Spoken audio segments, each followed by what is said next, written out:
Welcome to Nuclear Energy in Korea, a new podcast to promote discussion of major issues and challenges in U.S. and Korean nuclear energy. I'm Martha Legutsky, and I'll be your host today.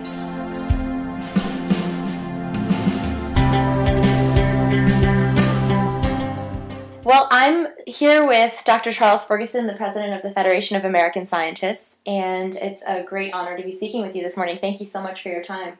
Oh, it's great to do this first podcast. Let's just jump right into it, if I may. The U.S. Nuclear Regulatory Commission assigned a task force to investigate the accident at Japan's Fukushima power plant.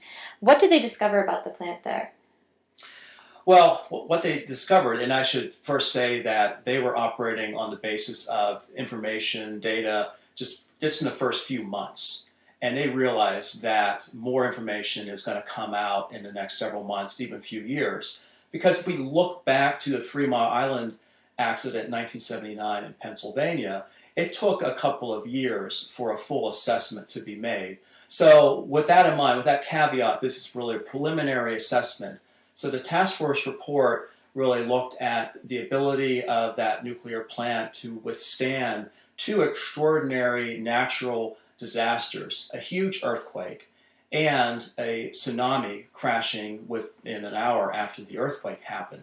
And then they looked at the question of the susceptibility to electrical outage, that there was what's called a common mode failure. That's some jargon by means of saying that, look, if you lose electrical power to the plant, what can happen?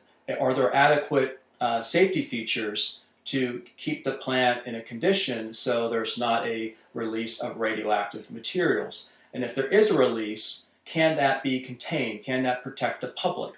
So the task force also looked at emergency preparedness procedures, means of alerting the public, protecting the public, and also making sure that there are adequate regulatory measures in place, both in Japan and what are the implications for the United States. Should the United States change its regulatory structure to account for the lessons learned from the Fukushima accident? How many parallels can be drawn between the Fukushima plant and situations in the United States? Well, actually, there are a lot of parallels because the Fukushima plant, the reactors used there, and there are a few types of what are called boiling water reactors. The very first one, Fukushima Daiichi Unit 1, was being built in 1970. And that was what's called a boiling water reactor Mark I design. And that originated in the United States. So if we look back to the 1950s, when the U.S. Navy was developing its first reactors for a submarine program, there are 2 types of designs they pursued. This boiling water reactor design and a pressurized water reactor design. And those 2 designs became the basis for the majority of commercial reactors being used in the United States, Japan, and also in the Republic of Korea, and as well as other countries.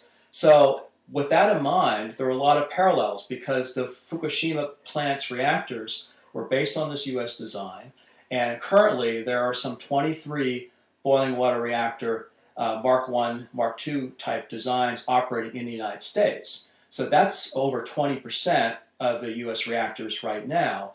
So that's a substantial amount of the so-called fleet of the U.S. design. So looking at what happened in Fukushima can be directly transferred to the U.S. when there are questions about the design and the functioning of the design of that plant itself. Now, where there are differences is in this extraordinary confluence of this massive earthquake and a massive tsunami. So it's likely in the United States, where we look at reactors that are near the coastline, say in California, it's likely that you wouldn't see a tsunami coinciding with a massive earthquake like we had seen off the coast of Japan, because the type of earthquake fault system in the United States near the 2 nuclear plants in California aren't really susceptible to producing that kind of massive tidal wave like we saw in Japan, where it's a subduction type of earthquake fault. Returning to the NRC task force report, did any of their findings come as a surprise?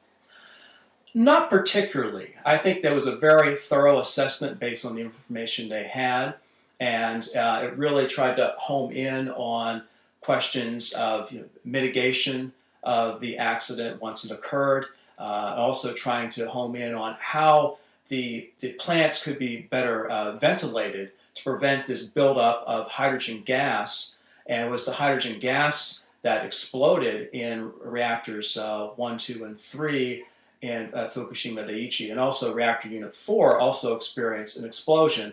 And it's still a bit mysterious as to why reactor unit 4 experienced such an explosion, because reactor unit 4 wasn't operating right before the tsunami and earthquake hit. Only reactors 1, 2, and 3 were operating prior to the earthquake. And so there was a lot of decay heat, radioactive decay heat, that had to be removed from those 3 reactors. And so when there was a loss of coolant in those reactors, steam was formed, and that steam reacting with the cladding and the coolant produces hydrogen gas. As the hydrogen gas built up and it wasn't ventilated from the containment structure, any kind of spark would trigger that, and it could lead to an explosion, which happened in those reactors. And then that would open a conduit for the release of radioactive materials into the environment. So what were some of the recommendations released by the task force? Well, one of the first recommendations is to reevaluate and upgrade as appropriate what's called the design basis requirements for seismic earthquake, i.e. earthquake protection and flood protection of nuclear plants in the United States. And I should stop to say design basis means that a set of events that is expected to probably occur during the lifetime of a particular nuclear plant. And that's distinguished from what are called beyond design basis events, which are these station blackout, electrical blackout events where you lose all power from a plant. And that's never really happened before, and especially prolonged station blackout in a nuclear plant. There have been cases where a plant may lose electricity for a relatively short period of time, but then external sources could be brought back to the plant, or you could deliver portable means of electrical power or start up emergency diesel generators. So following on that, the task force looked at this question of what can be done to try to prevent station blackout at plants, and if the blackout occurs, what can be done to mitigate the consequences if that leads to a loss of coolant in the plant. And that would mean, the inability to take away this decay heat that builds up in a reactor over time. So that was really the first set of recommendations that they had, which didn't come as a surprise. They also recommended that the ventilation system of these type of boiling water reactors needed to be further hardened, and there needed to be means to ventilate the steam buildup and the hydrogen buildup before it lead to an overpressurization or an explosion. They also looked at the question of emergency plans and how to communicate to the public more effectively in the event of a station blackout. And then finally, they looked at the question of how to strengthen licensing of the plants based on what's called the defense in depth concept. What is defense in depth? I saw that term used a fair amount in the report, and it seemed to be quite significant. So. It is, and I should say that it's very significant to me personally, because my experience in nuclear power begins when I was in the U.S. Nuclear Navy, going back to the 1980s, and I went through nuclear power school through the naval program, and it was drilled into us the concept of defense in depth, a safety culture. Defense in depth sounds like a military term. It originates from the military, and it means that basically you have multiple means of protecting a nuclear plant, and if any protection fails, there are some multiple means to mitigate the consequences of an accident, and there are also multiple means to protect the public in the event of a release of radiation. So the question is, so what are these multiple means? And so if you look at the structure of a nuclear plant in terms of preventing the release of radioactive materials, there are anywhere 3, 4, or 5 different mechanisms to prevent that release of radioactivity. At the very first level, when you have the nuclear fuel itself, there's a cladding material that's made of zirconium or some kind of metallic alloy that is designed not to rupture only in the event of severe, high temperatures or severe conditions. And if that ruptures, then the reactor pressure vessel itself is made out of very strong material to prevent rupture. And if that ruptures as a loss, say, loss of coolant, then there's a containment structure around the reactor pressure vessel. And that containment structure is typically made of reinforced concrete, very hardened materials. But that could also be breached. And if that's breached, then the set of mechanisms to mitigate the consequences have to be employed. And so what the task force looked at is defense in depth being adequately put in place at nuclear power plants? And they said, well, first you need to recognize that defense in depth has been a philosophy and not necessarily a set of license requirements.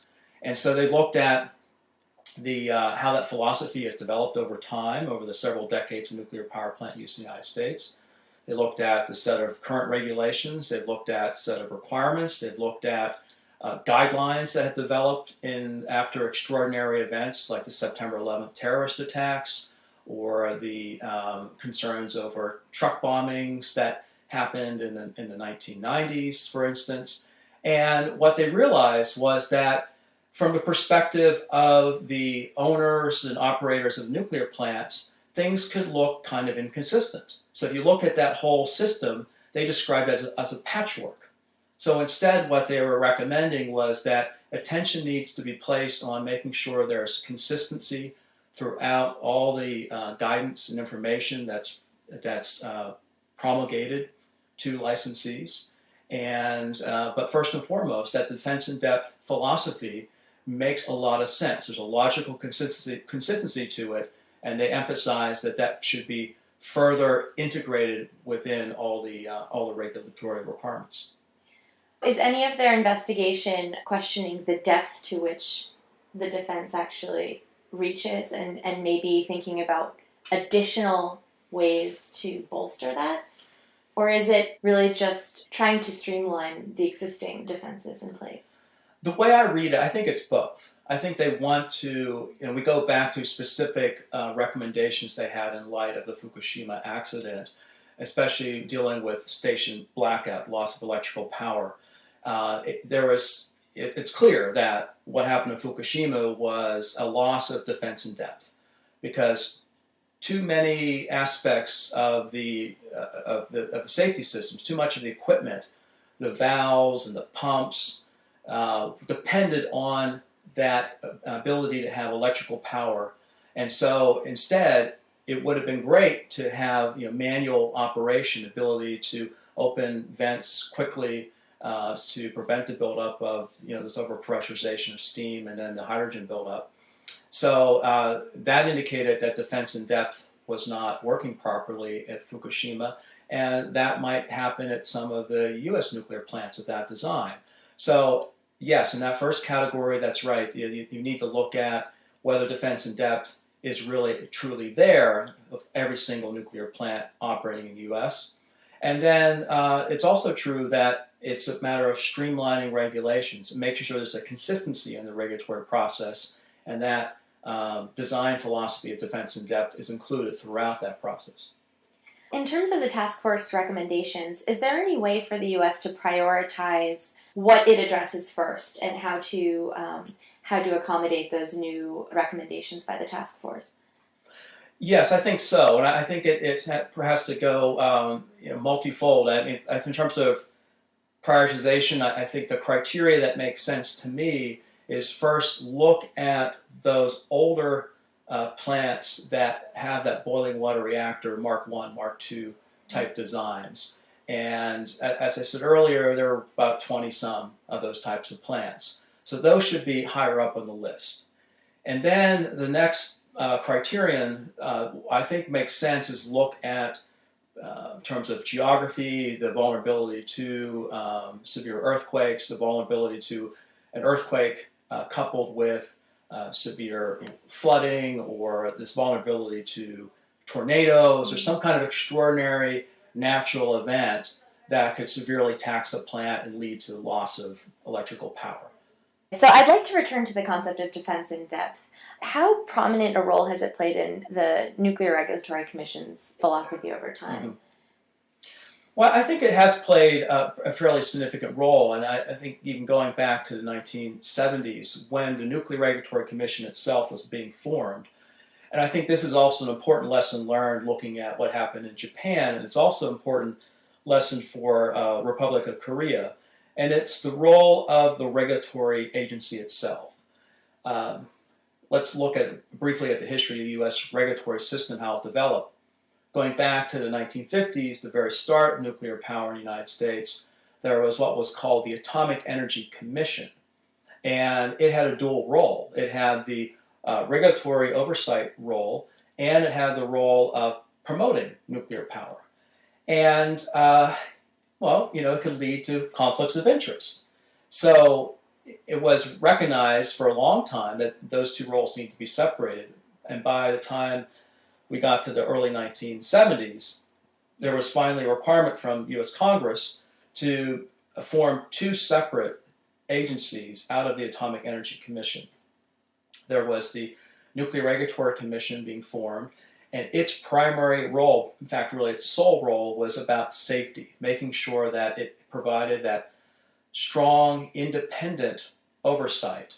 And it's important to really think about what does strong and independent mean. Strong means that it has enough authority to overrule industry. And independent means it's independent from other government agencies. That the Department of Energy or Department of State can't come in and saying, "Oh no, don't order the shutdown of this plant because we need it to keep it operating for whatever reason." And then the other agency that was formed was called the Energy Research Development Agency, acronym ERDA, and that eventually became the Department of Energy. And that had more of the promotional role of trying to encourage further use of nuclear energy, providing funding for research and development of further nuclear energy and other energy systems. The Blue Ribbon Commission also recently published a report on nuclear waste management in the United States. In general, was the prognosis a positive one? Yes, I think it was. And I got to admit, and when the Blue Ribbon Commission was announced a couple of years ago, I and some other people in the field who were independent analysts said, what, really? Do we need another commission to analyze nuclear waste disposal options in the United States? And this seemed to be, to many people, kind of a political construct. Because Senator Harry Reid was then the Senate Majority Leader, he still is, he's from Nevada, and there was huge controversy over the Yucca Mountain project in Nevada, and that was designated to store U.S. spent fuel for commercial purposes as well as some military purposes. And the citizens of Nevada said, well, look, we've never benefited directly from commercial nuclear energy. We don't have nuclear power plants in our state. Why do we have to take on the role, this burden of taking the nation's nuclear waste? So how this came about was... That's a very good question. Yeah, and so, it came about through, politics and going back to the late 1980s when the law was changed so that Yucca Mountain was designated as the only site to be considered. Prior to that, there were 2 or 3 other sites that were being looked at, and one was in Texas. And so the congressional delegation from Nevada in the late 1980s was relatively weak. And, just to be blunt about it, just really looked like senators and congressmen from other states just pushed through new legislation saying, Nevada, well, you're going to be it. You're going to be the state that takes this waste. So it was more about political brawn than it was about actually investigating the suitability of these different locations. Absolutely. And so, that's really in contrast to what's happened in Sweden. Sweden is a great example of how it was done correctly, where you had 3 different sites that were being looked at, and the public was involved early on, and all 3 sites were looked at equally. And the local constituencies of those locations saw, oh, this could be a good jobs program, as long as the facility could be run safely. And they saw that this could actually be something that communities would want to compete for, and they would want to have a nuclear waste repository in that location. And in fact, the United States, there's an example in New Mexico, what's called the Waste Isolation Pilot Plant, the WIP facility. And it's accepted certain types of waste from military activities, other kind of activities, but not commercial spent fuel. And the community nearby really, as far as I understand, really likes that program. It's a good jobs program, and the geology of that site is well suited to keeping nuclear waste isolated. It's a salt formation, and salt over time, and actually relatively quickly, kind of envelops that waste and keeps it stationary. So there are concerns also raised about the technical suitability of the Yucca Mountain site. So, so let's fast forward to the presidential election in 2008. We had Barack Obama, then Senator Obama, who became the leading contender on the Democratic side. And he was aligned, obviously, with Senator Reid, also a Democrat. And so they struck a deal. And so President Obama, who is actually quite pro-nuclear power, also realized that politically he needed Senator Reid's support. So they formed a deal saying once Obama got elected, they would take a fresh look at this issue. They would put the Yucca Mountain project on hold. In fact, they've actually acted to shut it down. So to all intents and purposes, Yucca Mountain is kind of at best on life support.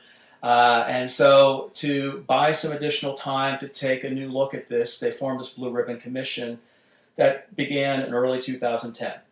And it's a very good group of people. I would say a very good group of people. They have a lot of experts on the technical side, and they have experts on the political side. It's being chaired by, on the Republican side, General Brent Scowcroft, and on the Democratic side, former Congressman Lee Hamilton. Two very well-respected people, and they just came out with their draft recommendations this summer, and we're now nearing the end here in late October, the end of the public comment period. And so in early December, there's going to be another public meeting in Washington, D.C. with the Blue Ribbon Commission. They're going to show their current findings and current recommendations based on the public comment period. And so, they said, obviously, there's a need for a place for safe and secure storage of nuclear waste and spent nuclear fuel from the commercial sector in the United States. And they support what's called a geologic repository.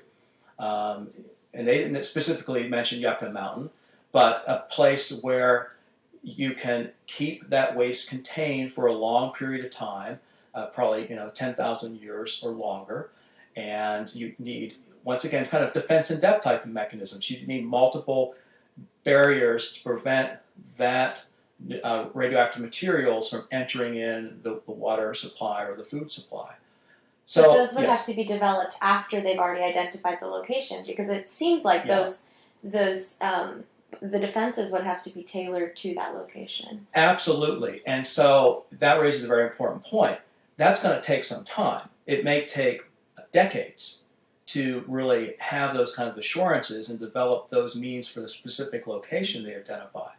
And you also need to look at not just one location, but 2 or 3 or more locations. And it may have to be regional repositories, so it's burden sharing throughout the United States. Meanwhile, what do we do? So one thing they recommend is that we need interim spent fuel storage. Fortunately, there are technical ways of doing that. There are what are called dry storage casks, where we can place spent fuel into these casks for a relatively long period of time. It's believed, based on technical assessments, that these casks could last for at least 100 years. But not 10,000. But not 10,000, okay. Exactly. So we can't procrastinate. Okay. That's a very important point. It'll buy time for the United States. And we shouldn't dilly-dally. We should move ahead with evaluating the longer term, the more permanent repository locations, while we can place that spent fuel in these dry storage casks. And they can be placed in the cask after 5 years of cooling at the in spent fuel pools at the reactor sites. Well, it sounds like, not only is the cost in terms of resources incredibly high, but in terms of time. Yes. I mean, it's going to take a long time for each site. So to what extent does the U.S. have to incorporate its anticipations of where nuclear energy will be in decades? And how is that going to weigh into the process of identifying these sites? Well, and we've already reached the congressional limit, almost reached the congressional limit for the current Yucca Mountain site, even if that were still really viable. Congress some time ago said there's only about 70,000 or so tons of spent fuel that could be placed in Yucca Mountain, although technical studies say it might be much more than that, might be 2 or 3 times that limit. Nonetheless, we're already at a point in the United States where we're already butting up against that limit.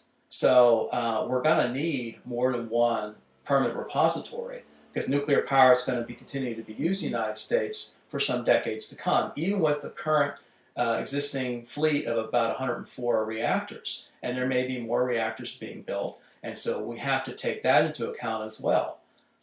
So how has the Obama administration supported the development of nuclear energy in the U.S., and has it done enough?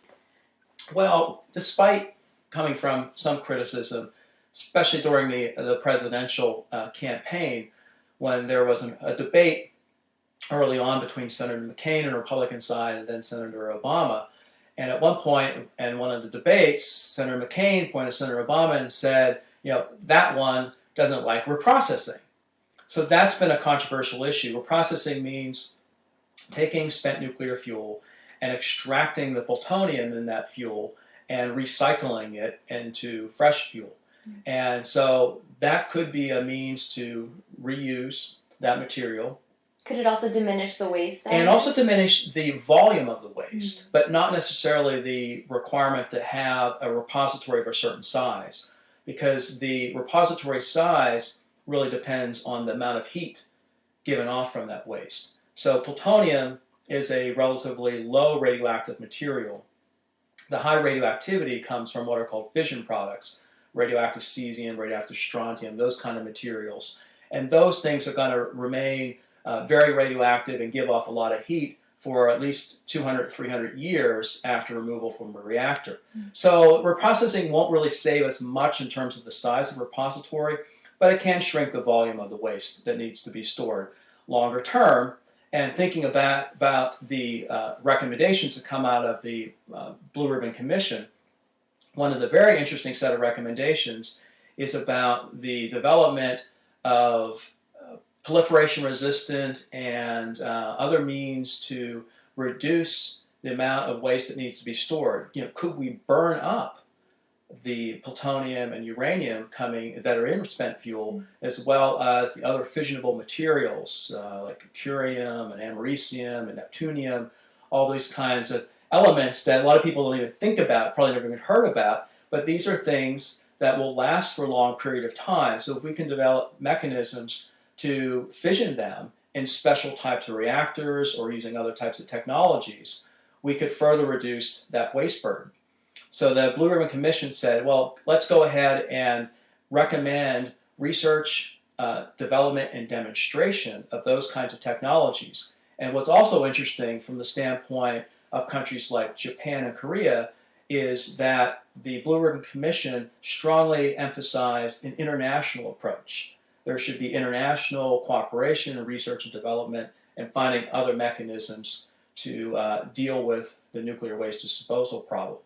So getting back to the Obama administration, the one real controversy between President Obama and Republicans has been on this question of what to do with nuclear waste. But let's put that aside for the moment. The Obama administration and the vast majority of Republicans support nuclear power. And in 2005, when President Obama was just getting into the Senate, and long before he was president, a law was passed called the Energy Policy Act of 2005, and it offered various incentives for nuclear power. There were federal loan guarantees. There were tax credits for new nuclear plants as well as renewable energy sources. There was what's called regulatory risk insurance to help streamline that regulatory process. And if it got delayed, that nuclear operators who are trying to develop new plants could get assistance from the Department of Energy to help deal with the regulatory issues. And there was also a controversial provision to extend the liability coverage of nuclear plants, what's called the Price-Anderson Act. So that was kind of the package that was available in 2005. And President Obama and his team, as Secretary of Energy Steve Chu and his team, they're supportive of that. And in fact, it was Secretary Chu, when he came in early 2009, he looked around and said, well, gee, we've had this provision for almost 4 years for these loan guarantees, and they've been stuck. The Bush administration wasn't able to push them through, and so Secretary Chu said it's one of his priorities to get these federal loan guarantees moving. And so they've went ahead and issued a loan guarantee for a nuclear power plant being built in Georgia at the Vogtle nuclear power plant site. That's had some controversy attached to it, but it seems to be moving forward. So that seems to be a good decision. Where there's controversy is on issuing loan guarantees for another project in Ohio. There is a uranium enrichment facility being built by the United States Enrichment Corporation called the American Centrifuge Project, and it's very risky, both technically and financially. And a lot of money has been poured into that facility, and they have a demonstration plant, but to scale it up to a commercial facility, they're requesting another $2 billion of federal support, one of these loan guarantees. And this comes right at the time of a controversy over a solar energy plant, Solyndra. So the Obama administration has come under a lot of fire from the Republican side for a $500 million loss for supporting this solar energy company, Solyndra. Meanwhile, Congressman Boehner, who is a Republican leader in the House, says we shouldn't pick winners and losers in terms of energy companies. And then shortly after that, he says, but the President of the United States, President Obama, should carry through his commitment to the people of Ohio to support the facility being built, this centrifuge facility being built in Ohio. So it's once again we see this political controversy over these billions of dollars worth of federal loans. Is that a smart approach or not? And so there are those who are saying, should we instead rely on more neutral market mechanisms instead of saying, well, this company should get this favorable treatment, this company should not. Instead, should it be more of a market approach where you send a price signal? If you can put a tax on carbon emissions, for instance, or some kind of fee on carbon emissions, there's no tax is a word people don't like. You can structure it so that you send the right market signal that would favor nuclear power as well as development of other greener energies like wind and solar. So that's another controversial area that the Obama administration has by and large been supportive of these federal loan guarantees. Now they're in the process of reevaluating them in light of some losses, especially in the solar energy area. And within the next few days, in early November, there's a deadline for a decision on $2 billion worth of loan guarantees for this nuclear plant in Ohio. It's pretty clear that politics, will inevitably play into these policy decisions and very important decisions about the future of nuclear energy in the U.S. How nervous are you about an election next year, and how susceptible can this research and these plans be to political tides? Very susceptible, and that's one of the problems with U.S. energy policy in general. We've seen that over the last 40-some years. Go back to the Nixon administration. Every president since President Nixon has said, U.S. is addicted to oil, we need an energy policy, and every president has failed to really carry it through. There's been all sorts of issues from economics to regional politics, opposition or favoritism within Congress. We could spend the next few hours talking about all this. But kind of summing up, it's unfortunate that we don't have that longer term vision and support for energies like nuclear energy or wind and solar that can help the United States transition to a lower carbon economy. And that's the future direction that I believe we need to head in. And the question is, so what are the right economic and policy tools to make that happen? And one of the big barriers for nuclear power is that these plants are very expensive to build.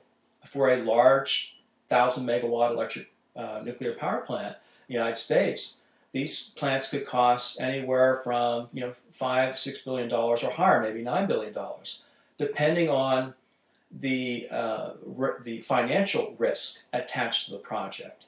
So if these plants could literally be built overnight, which they can, it's a fantasy, but what's called overnight costs are high, but not that terribly high. They're still relatively cost competitive with coal or even some natural gas projects.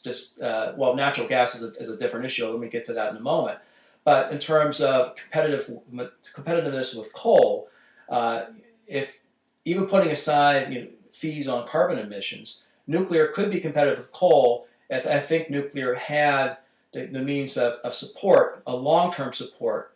If somehow we can amortize the price of a nuclear plant over its 40 to 60-year lifespan, like we amortize a mortgage on a home, then, and if there's enough means of collateral support that a company had, a lot of ifs here, but it could allow investors the confidence that once they get over the hurdle of paying for those upfront costs in building a nuclear plant, that once the plant is safely operated, these things could become cash cows and they can actually be a good return on investment. But it's really getting through that crucial period, up to almost 10-year period, from the time of thinking about constructing the plant to getting it licensed, to getting the money needed to start building it, to the several years to actually build the plant. There's so much uncertainty every single stage of that process. It tends to drive up the cost. I was glad to hear you mention Korea a few minutes ago. I would like to turn to Korea for just a moment. Since the Fukushima nuclear accident, at a time when a lot of countries were thinking maybe of curtailing some of their reliance on nuclear energy, South Korea has stepped forward and has demonstrated its interest in being a leader in nuclear energy technologies. Yeah. What lessons can the United States learn from the Korean experience of building nuclear power plants? Well, the Korean model is first to cultivate close relationships and partnerships with clients and potential clients. It's a fundamental principle of how to do business that it seems maybe the U.S. has kind of lost sight of this fundamental principle. And maybe it's just the Korean culture and the geopolitical environment they live in, that they realize that it can take years to develop those kinds of relationships. So it's a matter of getting the experts from the other countries to talk with Korean experts, to have seminars, to have meetings, to just have a dialogue. So that's where it starts. And then the other important principle is to make sure that both cost and safety have high priority importance, equal importance. So it's a matter of balancing those two. So safety shouldn't be shortchanged. But on the other hand, you don't want to load up safety so much that if you drive up the cost of the plant, then it's not competitive compared to other companies or other countries in terms of their plants that they're offering for sale. A great example of this, just to be concrete, is the deal between the United Arab Emirates and the Republic of Korea. That is really just a great example of this Korean model of first cultivating the relationship, having the kind of dialogue months or at least a few years in advance, and then having very high level attention to the very top. So President Lee Myung-bak, he traveled to the UAE, he met with their leadership, and so the signal was very clear that this is a very high priority for Korea. France was one of the lead competitors for a while. There was also high-level attention from France. President Sarkozy had traveled to the UAE, and he was helping cultivate that relationship. But the French nuclear plant that is being offered, what's called the EPR, the European Pressurized Reactor, Evolutionary Pressurized Reactor, was deemed to be too expensive. And the United Arab Emirates, they saw a great example of why it was too expensive. In Finland, the first EPR is being built. It's well over budget. It's at least a couple of $1 billion over budget, if not more. And it's delayed by at least a few years, if not longer. And even in France, the home of the EPR, where they're building second EPR in Flamanville, they've also run into delays in terms of construction and also cost overruns. So in comparison, in Republic of Korea, the recent nuclear plants have been built on time and within budget. That sent a clear signal to the Emirates that the Korean model offered the close relationships, the partnerships, it offered reasonable cost, and still very good safety. My understanding is that this relationship between the UAE and South Korea actually goes deeper than just these high-level discussions, to the point where there's actually educational exchange occurring between the two countries, where you're actually ferrying students from one country to the other to be educated in nuclear energy technology. Is that correct? Absolutely. That's right. And that's really about thinking about this as a real partnership. It's not just thinking about this as Korea as a vendor, just providing some technologies. With a price tag. With a price tag, yeah. Exactly. Because the Emirates, having been there once, I know that they outsource a lot of their industries, because they have a relatively small indigenous population, and so there's a tension here, because all the nuclear power countries, they've had to develop their indigenous capability to regulate the plants and to operate the plants, and so that's been a core responsibility of a national government. And so the Emirates felt like they were in a bind. They said, well, we want nuclear power, and we can make a strong case for it, and we have the money to pay for it, but we don't have the people. And so the Korean experts said, don't worry, we could work with you, and we could train your people and help you build up that capacity. Well, Dr. Ferguson, this has been enlightening and a lot of fun. Thank you very much, Martha, and I enjoyed the conversation, and hopefully the listeners will have learned something.